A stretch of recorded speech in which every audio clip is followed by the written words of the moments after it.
Her scream ripped through the hallway loud enough, she hoped, to reach someone, anyone. But the corridor leading from the bathrooms to the main lodge was long, silent, and empty. The retreat's evening meditation session had drawn everyone to the opposite side of the property. She knew that. She had walked past the quiet hallway minutes ago. Still, she ran. Her legs wobbled, her palms stung, and her breath hitched with every step. The tiles blurred beneath her feet. She had to make it to the lobby. She had to find a worker. Her voice cracked as she opened her mouth to shout again. A hand caught the back of her shirt. She choked, stumbling as fabric ripped. He jerked her backward so hard her feet left the ground for a split second. Her shoulder slammed into his chest and his fingers clamped around her upper arm, bruisingly tight. "I told you not to run," he hissed, breath hot with rage. She twisted, kicking at anything she could reach, shin, knee, thigh. One kick connected hard enough for him to grunt, but his grip didn't loosen.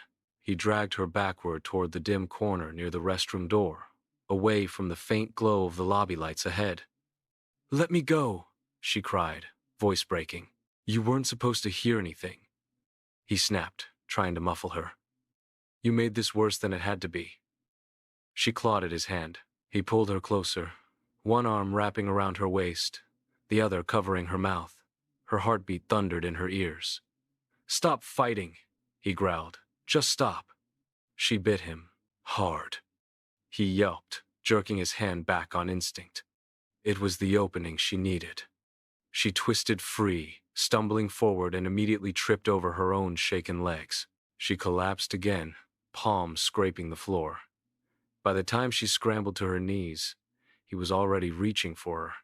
"I said stop." A door opened somewhere far down the hall. A faint voice drifted out. "Hello? Is someone out there?"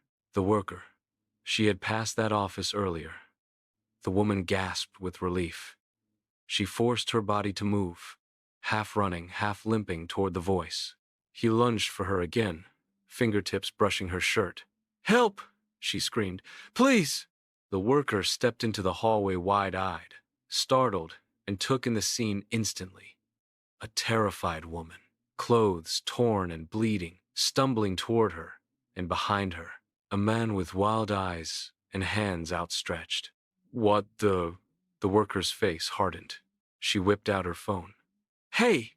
Get away from her! I'm calling the police!" For the first time, he hesitated. His chest heaved. His hands shook. His gaze flicked from the woman to the worker to the exit. Then he bolted the opposite direction, disappearing around the corner. The worker rushed to the trembling woman, placing steadying hands on her shoulders. "You're safe. I've got you. Sit down, just sit. The police are on their way." The woman sobbed once short, raw, shaken as her adrenaline finally crashed. She had survived. For now. Chapter 1. The ones who stayed behind. For a moment, the hallway felt calm. The worker kept one protective arm around the shaken woman's shoulders, guiding her toward a bench outside her small office.